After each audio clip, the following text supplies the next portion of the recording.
For the purposes of teaching you guys, I am not going to be sitting in my chair because I need to film and it's kind of far away to film from the chair. So look at page 6 in your book, and before we look at the actual music portion of it, we're going to look at the top sections. So, solo, one person is playing. There's other versions where there could be like, a full band or a duet where there's 2 people, or a trio where there's 3. But most of the songs in here and all the songs on page 6 are going to be solos. If we look at the time signature, here's the chant that our band director has us do. 4/4 time, 4 beats per measure, and the quarter note gets the beat. And yes, you have to do that. That's basically what it explains. So the whole note and the whole rest we already went over in the previous video, as well as what a flat does. So now we're going to move on into the first 3 notes that you're going to play on your instrument. So to play a B on the saxophone, it's just going to be this first circle on your left hand, as shown in the previous videos. It's your index finger. That's all you do. And then you keep your embouchure how we taught with the circle and play.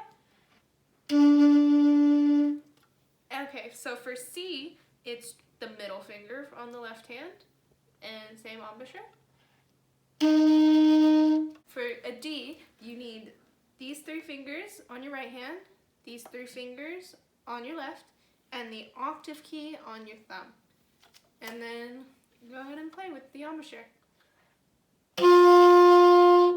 Okay, so our first 3 notes are going to be E, F, and G. So for E, you're going to push down your first 2 valves. You are going to want to breathe out and take a deep breath, okay? And really just take your breath sort of like down in your stomach. Don't just like this. You're going to like that, okay? So now in F, it's a little higher and you only press down the first one. And then for the G, it's no fingers. To get different pitches on your trombone, there are 7 positions. So there's first position, second position, third position, fourth position, fifth position, sixth position, and 7th position. Right now, we are gonna only work on 4th, 3rd, and 1st. So for the 4th position, this is what is called a D. 3rd position is, for right now, is gonna be an E flat. And then 1st position for right now is gonna be an F.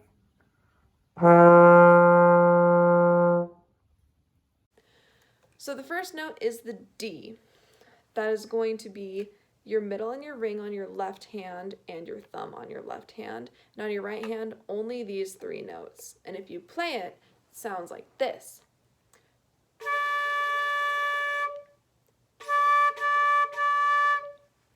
The next note, it's going to be the same fingering.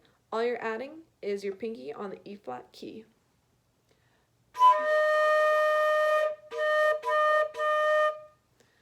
And the 3rd note, you're going to bring your index finger down and bring your middle and your ring up.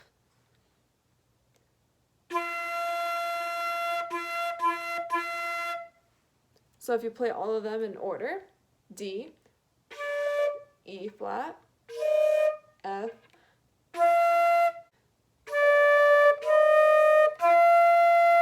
now we're going to move on to first notes and rest, song number 1.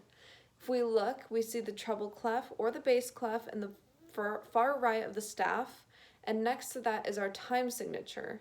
And then after the time signature is where the music starts to play. So we see a D, a whole note of a D, so that means there's going to be 4 beats, then a whole rest, and then a D, rest, D, rest, D, rest. I'm going to play my metronome and play over that. Also, whenever I play with my met, you should also follow along with me and your book. 1, 2, ready, go.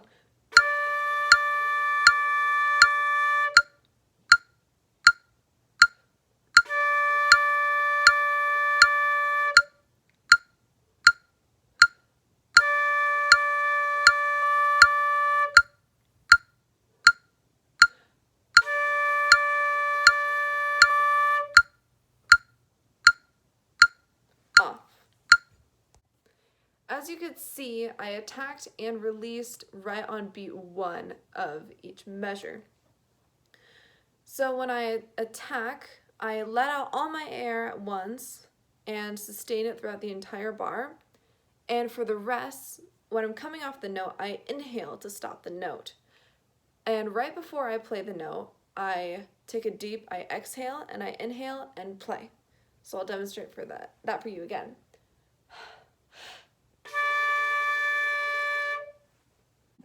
Here is song number 2, Going Up.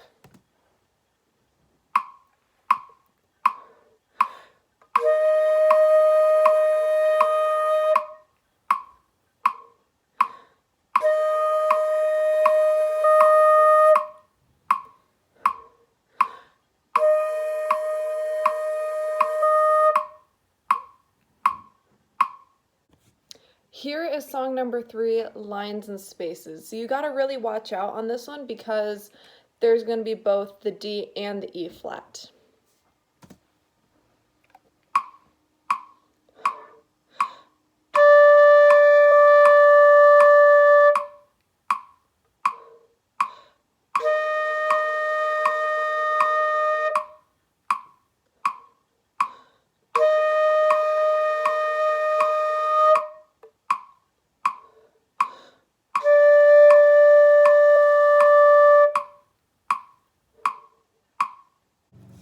Alrighty, so in song number 4, we are moving up to the F, and as you can see in the 6th and the 7th bar, they're both rests.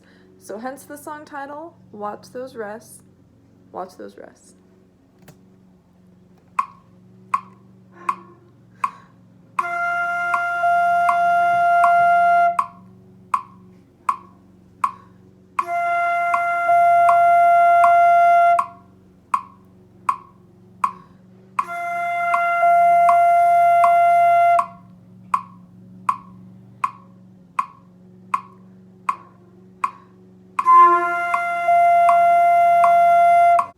On song number 5, we are going to be going through all 3 notes.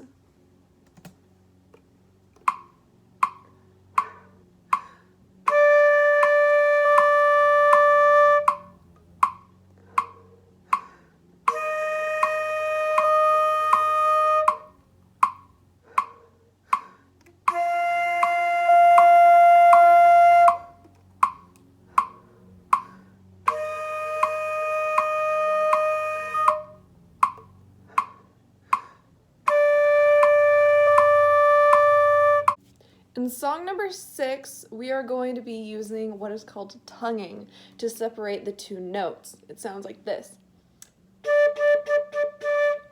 So I did different accents there, yes, which you will learn further on. But for tonguing, you have your 2 front teeth, correct? The gum right here, so these are your 2 front teeth, there's a gum right here, and you want to stick your tongue onto there. That is for the flute. For different instruments, for the clarinet, you're going to tongue on the reed, and I believe it's the same way for the alto sax. For brass instruments with the mouthpiece, I believe you want to tongue in that same spot behind your teeth. So now here is song number 6, Two of a Kind.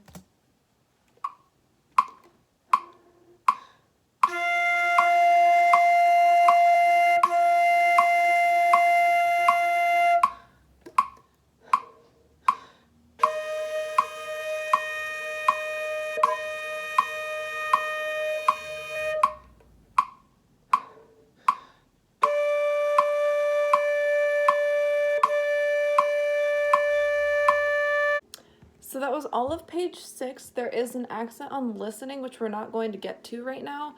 That's because you guys are all at home by yourselves. So don't worry about that. We're going to skip song 7. And in the next lesson, we are going to go on to page 7 and do all the songs over there. So thank you guys. You guys should be proud of yourselves. And see you next time.